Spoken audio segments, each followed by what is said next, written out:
এক নম্বর হচ্ছে ইশার সালাতের পরে 4 রাকাত নামাজ আদায় করা। ইবনে আবি শাইবা রাহমাতুল্লাহ তাআলা মুসান্নাফের মধ্যে বর্ণনা করেন, মুররা থেকে তিনি বর্ণনা করেন, আব্দুল্লাহ ইবনে মাসউদ রাদিয়াল্লাহু আনহু থেকে তিনি বলেন, মান সাল্লা আরবাআন বাদাল ইশা, যে ব্যক্তি ইশার সালাতের পরে 4 রাকাত নামাজ আদায় করলো, লা ইয়াফসিলু বাইনাহুন্না বিতাসলিম, এই সালাত আদায় করার সময় মাঝখানে কোন ধরনের বৈঠক করবে না, সালাম দিবে না, দাঁড়িয়ে যাবে, একসাথে 4টি আদায় করলো। উদিলনা বিমিসলিহিন্না মিন লাইলাতিল কদর, লাইলাতুল কদরে 4 রাকাত নফল নামাজ পড়ে রাত্র জেগে যেই ফজিলত রয়েছে সেই ফজিলত তিনি পেয়ে যাবেন। এটা ডিসকাউন্ট, কিন্তু ডিসকাউন্টে মহা ডিসকাউন্ট, বুঝতে পেরেছেন? মহা ডিসকাউন্ট। শোয়ার আগে খেয়াল রাখবেন, অনেক বিস্তারিত আলোচনা রয়েছে, সময় আমাকে আর সুযোগ দেয়নি। 2 নম্বর পয়েন্ট হচ্ছে সালাত, রাতের নামাজের মধ্যে আপনি অন্ততপক্ষে শোয়ার আগে 2 রাকাত নামাজ পড়বেন। এই 2 রাকাত নামাজের মধ্যে কমপক্ষে 10টি আয়াত তেলাওয়াত করবেন। আল্লাহ রাসূল সাল্লাল্লাহু আলাইহি ওয়াসাল্লাম বলেন, তাহলে ওই ব্যক্তি সারা রাত গাফিল যারা ছিল তাদের মধ্যে আল্লাহ রাব্বুল আমিন তাকে এনলিস্টেড করবেন না, তাদের মধ্যে অন্তর্ভুক্ত হবেন। এটা খুবই সহজ। 10 আয়াত কি কঠিন বিষয় কিনা? হ্যাঁ, 10 আয়াত একেবারেই সহজ বিষয়। আপনি সূরা আদিয়াত পড়েন, 10 আয়াত হয়ে যাবে। তাহলে মানে 10 আয়াত যদি আমরা তেলাওয়াত করতে পারি, অন্ততপক্ষে 2 রাকাত সালাত আদায় করে। আব্দুল্লাহ ইবনে আমরুল আস থেকে বর্ণিত এই হাদিসটি রাসূল ইমাম আহমদ শেখ নাসিরউদ্দিন আলবানী রাহমাতুল্লাহ আলাইহি তার সহিহের মধ্যে সহিহ বলেছেন, হাদিস নম্বর 2244। সময় নেই, এই জন্য আর হাদিস বললাম না।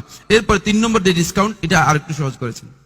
সেটা হলো রাসূলুল্লাহ সাল্লাল্লাহু আলাইহি ওয়াসাল্লাম বলেন, আবু মাসউদ আনসারী রাদিয়াল্লাহু আনহু বর্ণনা করেন, রাসূলুল্লাহ বলেন, মান কারাআ বিল আয়াতাইনি মিন আখির সূরাতিল বাকারা, যে ব্যক্তি রাত্রি ঘুমের আগে সূরাতুল বাকারা এর শেষ 2 আয়াত তেলাওয়াত করলো, ফি লাইলাতিন কাফাতাহু, তার জন্য এই 2 আয়াতই সারা রাত কিয়াম করার জন্য যথেষ্ট হয়ে যাবে।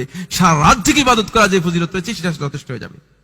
এর ব্যাখ্যার মধ্যে হাফেজ ইবনে হাজার আসকালানী রাহমাতুল্লাহ আলাইহি ফাতুল বারীতে 4টি বক্তব্য উল্লেখ করেছেন, এবং হাফেজ ইবনে হাজার রাহমাতুল্লাহ আলাইহি, ইবনে মুলাক্কিন রাহমাতুল্লাহ আলাইহি, এমনকি ইমাম নববী রাহমাতুল্লাহ আলাইহি বলেছেন যে কাফাতাহু দ্বারা বোঝানো হয়েছে যে সারা রাত কিয়াম করার যে ফজিলত রয়েছে সেই ফজিলত তিনি পেয়ে যাবেন।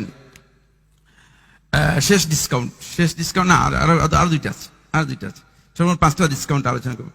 এরপরে হচ্ছে ইশার সালাতটা জামাতে আদায় করবেন, ফজরের সালাতটা জামাতে আদায় করবেন। ইমাম মুসলিম রাহমাতুল্লাহ আলাইহি বর্ণনা করেন, উসমান রাদিয়াল্লাহু আনহু তিনি বলেন, মান সাল্লাল ইশা ফি জামাআতিন, যে জামাতের সাথে ইশার সালাত আদায় করলো, ফাকাআন্নামা কামা নিসফাল লাইল, অর্ধেক রাত কিয়াম করার ফজিলত পেয়ে যাবেন। ঘুরতেছে ইশার সালাত আদায় করতে 4 মিনিট সময় লাগে, অত 5 মিনিট। যদি ইমাম সাহেব একটু বড় লম্বা করে পড়েন তাহলে হয়তো 7-8 মিনিট লাগবে। কিন্তু কেন ঘুরতেছেন? মসজিদের আশেপাশে ঘুরে অনেকে দেখা যাচ্ছে যে জামাত তরক করতেছে। ইন্না লিল্লাহি ওয়া ইন্না ইলাইহি। এই জামাতটুকু আপনার নিসফুল লাইল, অর্ধেক রাত পর্যন্ত যদি আপনি জেগে থাকেন, জেগে নফল ইবাদত করেন, এর ফজিলত পাবেন। ওয়ান সাল্লা সুবহা, আর যে ফজরের নামাজ আদায় করলো জামাত, ফাকাআন্নামা কামাল লাইলা কুল্লাহ, এর সাথে যুক্ত করলো ফজরের নামাজ, ফাকাআন্নামা কামাল লাইলা কুল্লাহু, সে যেন সারা রাত জেগে নফল নামাজ আদায় করলো। সারা রাত জাগতে পারলাম না, আমি এই ওজর সেই ওজর তৈরি করলাম। ওজর তো আল্লাহ তাআলাই ভালো জানেন, কিন্তু এতটুকু তো করতে পারেন, এতটুকু করার জন্য চেষ্টা করেন। তাহলে অবশ্যই এরপরেও যদি আরো অথর্ব, আরো যদি মানে অলস আমার মতো এরকম প্রকৃতির লোক হয়, তাহলে তার অবস্থা কি হবে? এই হাদিসটি আবু দারদা রাদিয়াল্লাহু আনহু মনে করেন, তিনি বলেন, রাসূলুল্লাহ সাল্লাল্লাহু আলাইহি ওয়াসাল্লাম বললেন, মান আতা ফিরাশাহু, যে ব্যক্তি ঘুমানোর জন্য বিছানায় আসলো, ওয়া হুয়া ইয়ানবি আন ইয়াকুমা ইউসাল্লি ফিল লাইল, নিয়ত করছে যে রাতে ঘুম থেকে জাগবো ইনশাআল্লাহ, আল্লাহ অন্তরে ইখলাসের সাথে, আল্লাহ আমি শেষ রাতে ঘুম থেকে জেগে নফল কিয়াম করব, নফল নামাজ পড়বো। ও ফাগালাবাতু আইনাহু হাত্তা আসবাহ, এমন হয়েছে চোখ তার উপর গালেব হয়ে গেছে, একেবারে ফজর হয়ে গেছে, উঠতে পারে নাই। ওয়া কানা নাওমুহু সাদাকাতান আলাইহি মির রাব্বিহি জাল্লা ওয়া আলা, তার এই ঘুম তার আল্লাহর পক্ষ থেকে সাদাকা হয়ে যাবে, এবং সারা রাত কিয়ামের যে ফজিলত রয়েছে সেই ফজিলত পেয়ে যাবে। বুঝতে পেরেছেন? এই ডিসকাউন্ট গুলো খুবই গুরুত্বপূর্ণ ছিল। ডিসকাউন্ট আলোচনা করার পরে আরেকটি পয়েন্ট আলোচনা করব, সময় আর বেশি নেই। সেটা হলো ইতিকাফ। বন্ধুগণ, রমাদানের একটা বিশেষ প্যাকেজ ছিল ইতিকাফ। নবী সাল্লাল্লাহু আলাইহি ওয়াসাল্লাম রমাদানের শেষ দশকে ইতিকাফ করেছেন। আমাদের এই মসজিদ সহ আমাদের মসজিদগুলোতে ইতিকাফ করেছে লোকেরা। ইতিকাফ আপনার শেষ হয়ে গিয়েছে, কিন্তু ইতিকাফের ছোট ভাই,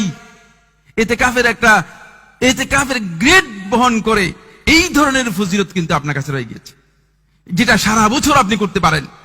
এ সম্পর্কে অনেক দীর্ঘ কথা রয়েছে, আমি সময় কারণে শুধুমাত্র দুটি পয়েন্ট। এক নম্বর হচ্ছে, সালাত আদায় করার পরে মুসল্লার মধ্যে আপনি বসে থাকবেন। যতক্ষণ আপনি বসে থাকবেন ততক্ষণ আপনি ইতিকাফের যে ফজিলত রয়েছে সেই ফজিলত পাবেন, এবং ফেরেশতারা আপনার জন্য স্পেশালি রহমত এবং মাগফিরাতের দোয়া করতে থাকবে। ফেরেশতারা স্পেশালি আপনার জন্য মাগফিরাতের দোয়া করতে থাকবে। দুই নম্বর হচ্ছে ইতিকাফের আরেকটি হচ্ছে ইন্তিজারুস সালাতি বাদাস সালাহ। সালাত আদায় করার পর যদি কাজ না থাকে আরেক সালাতের জন্য অপেক্ষা করুন, বসুন, কিছুক্ষণ বসে থাকেন। এই সময় যতক্ষণ পর্যন্ত আপনি মসজিদের বসে থাকবেন ততক্ষণ পর্যন্ত বসে থাকার কারণে সালাত আদায় করা যে ফজিলত রয়েছে সেই ফজিলত আপনি পেয়ে যাবেন। সালাত আদায় করা যে ফজিলত রয়েছে সেই ফজিলত পেয়ে যাবেন। এখানে অনেকগুলো হাদিস রয়েছে, শুধু একটি হাদিস ইমাম বুখারী রাহমাতুল্লাহ তার সহিহে বর্ণনা করেছেন। আবু হুরায়রা রাদিয়াল্লাহু তিনি বলেন, আন্না রাসূলুল্লাহ সাল্লাল্লাহু আলাইহি ওয়াসাল্লাম قال, রাসূলুল্লাহ সাল্লাল্লাহু বলেছেন, আল মালাইকাতু তুসাল্লি আলা আহাদিকুম, ফেরেশতারা তোমাদের কোন ব্যক্তির উপর সালাত আদায় করে থাকে, রহমতের দোয়া করে থাকে, মা দামা ফি মুসাল্লাহু, যতক্ষণ পর্যন্ত সে তার মুসাল্লার মধ্যে যেখানে সালাত আদায় করেছে সেখানে বসে থাকবে। অনেকে আসছে মনে হয় যেন নামাজ শেষে তিনি একটু বসতে পারেন না, কিসে যিনি তাকে তাড়াই নিয়ে চলে যায়। বুঝতে পেরেছেন? না, ফজিলত শয়তান তো বুঝতে পেরেছে। নামাজ শেষ বসে কেন? নামাজ শেষ বসে থাকার কারণ কি? না, কিছুক্ষণ বসলেন, কি করবেন? আল্লাযী সাল্লা ফীহি, যেখানে সালাত আদায় করেছে, মা লাম ইউহদিস, যতক্ষণ পর্যন্ত ওযু নষ্ট না হবে। তাকুলুল মালাইকাতু, ফেরেশতারা বলবে, আল্লাহুম্মা গফির লাহু, আল্লাহুম্মা আরহামহু, হে আল্লাহ তাকে ক্ষমা করো, হে আল্লাহ তার উপর রহমত করো। ফেরেশতারা এই দোয়া তার জন্য করতে থাকবে। ফেরেশতাদের দোয়ার অর্থ কি? হাফেজ মুনাবী রাহমাতুল্লাহ এই হাদিসের ব্যাখ্যার মধ্যে উল্লেখ করেন, তিনি বলেন, সাথে সাথেই আল্লাহ সুবহানাহু ওয়া তাআলা এই দোয়া কবুল করেন, সাথে সাথে আল্লাহ সুবহানাহু ওয়া তাআলা এই দোয়া কবুল করে থাকেন।